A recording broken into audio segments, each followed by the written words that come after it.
Rahim. Assalamu alaikum students, how are you? I hope so you all are fine. In previous lecture which we have learned that I hope so you all have learned that and you have revised your previous lectures. And today we are going to deliver the lecture macroeconomics, in which I will deliver you the topic that is aggregate demand.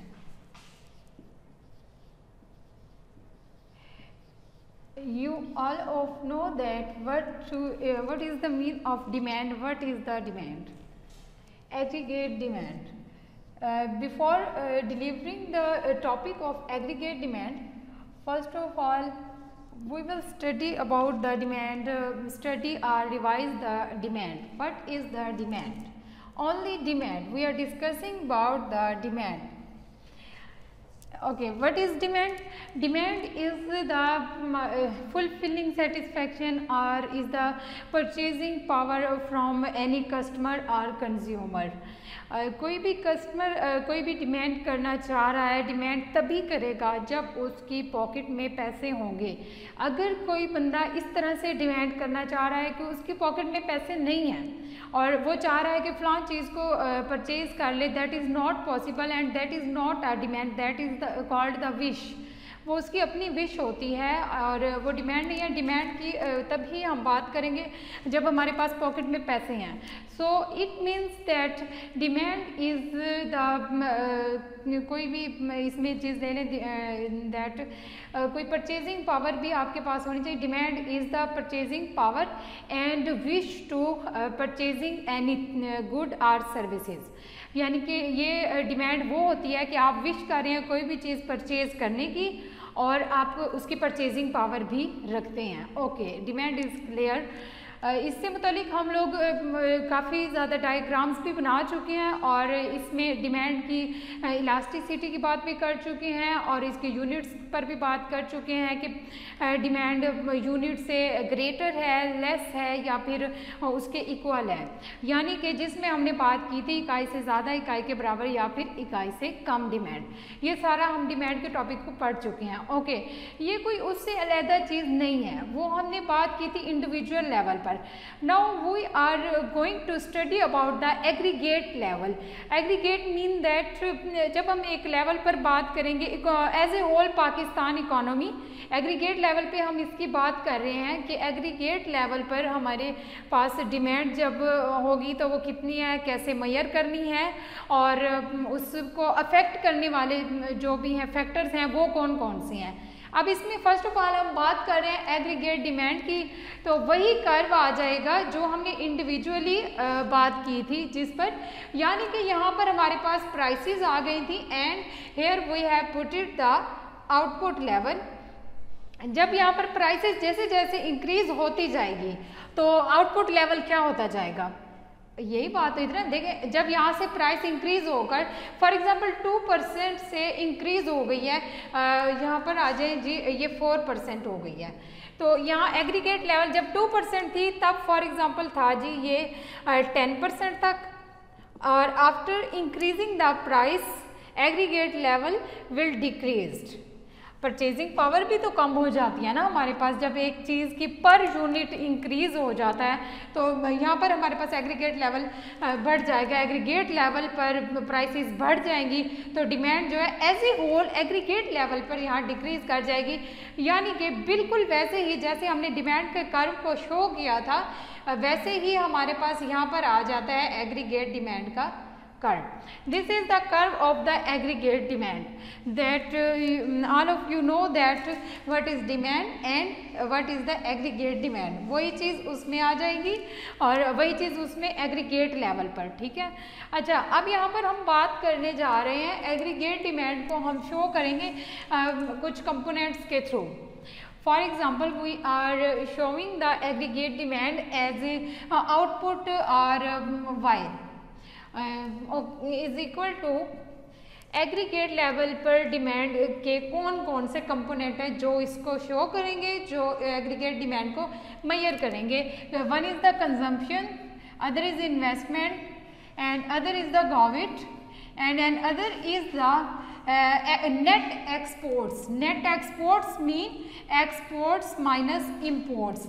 Here X is showing about exports and M is showing for imports.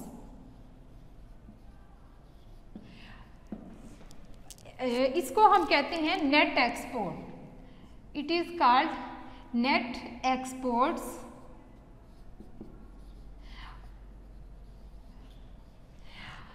Now first of all we will describe about the consumption. Consumption कौन सी है, किस level की है, इसमें house hold की consumption. It is the house hold consumption.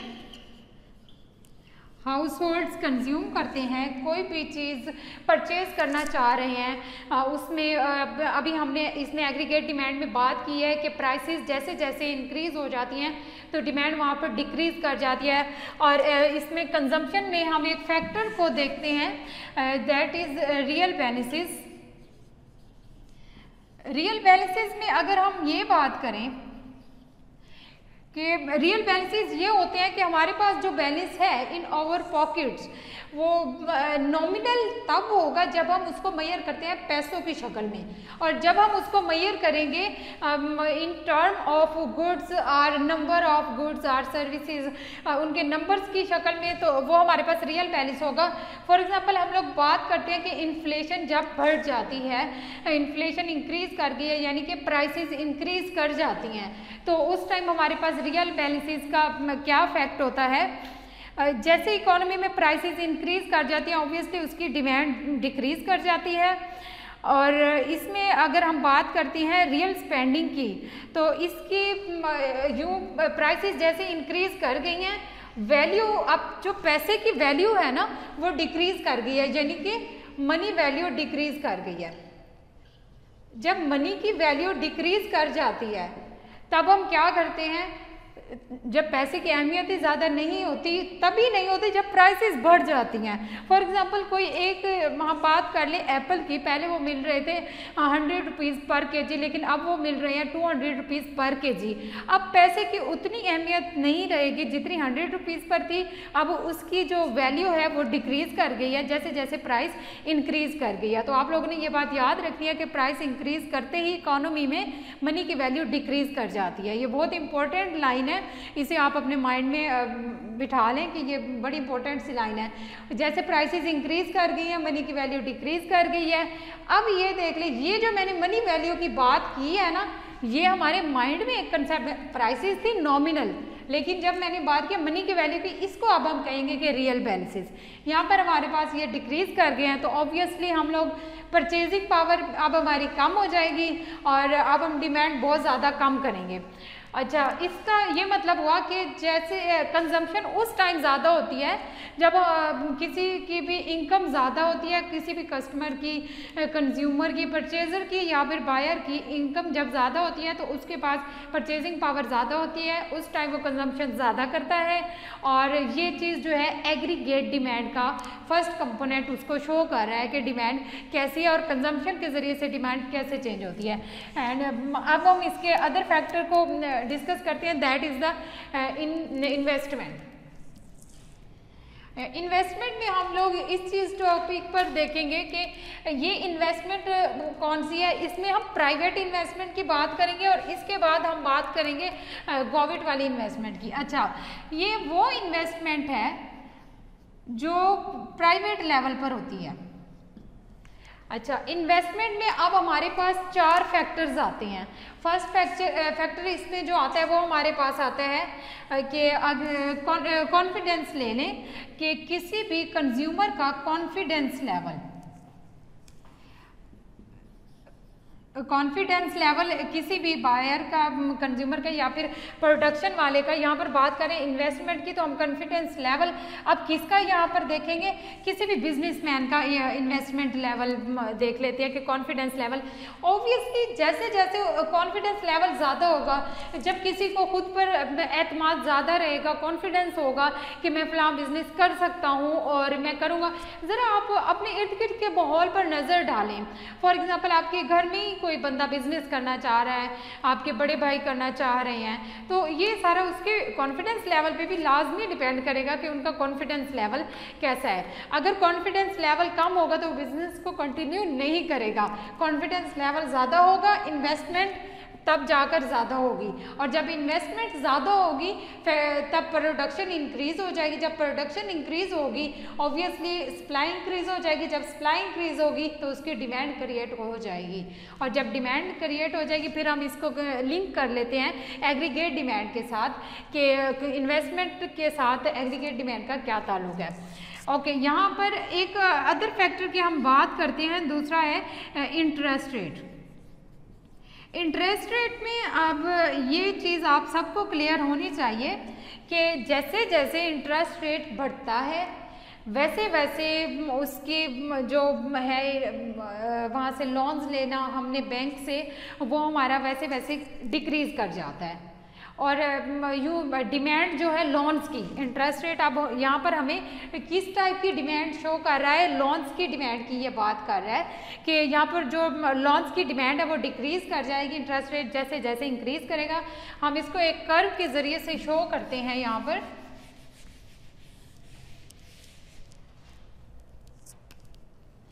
For example यहाँ एक ये कर्व है, इस पर हम यहाँ पर वाई एक्सिस पर शो कर रहे हैं इंटरेस्ट रेट को, और यहाँ पर एक्स एक्सिस पे हम शो कर रहे हैं आउटपुट लेवल को, और इसी के साथ ही हम यहाँ पर अगर शो करते हैं इसे प्राइसेस को, इस पे वर्टिकल लेवल पर प्राइसेस को हम शो करते हैं, तो यहाँ पर एक्स एक्सिस पर क्या हम शो करते होते हैं, क्वांटिटी या फिर output level, quantity of production होती है, और या फिर आउटपुट लेवल यहाँ पर शो करते हैं। अच्छा, यहाँ पर इंटरेस्ट रेट फॉर एग्जांपल हमारे पास था कि 10% था, अब हम यहाँ बात करते हैं इंटरेस्ट रेट इतना है तो हमारे पास जो इसकी डिमांड हो रही है, डिमांड ऑफ मनी लेने या आउटपुट लेवल उसके मुताबिक इंक्रीज होगा ना जब इन्वेस्टमेंट होगी। तो फॉर एग्जांपल ये हमारे पास था 5%, अब इंटरेस्ट रेट डिक्रीज कर गया, R is showing to the interest rate यहाँ से डिक्रीज करके 5% हो गया।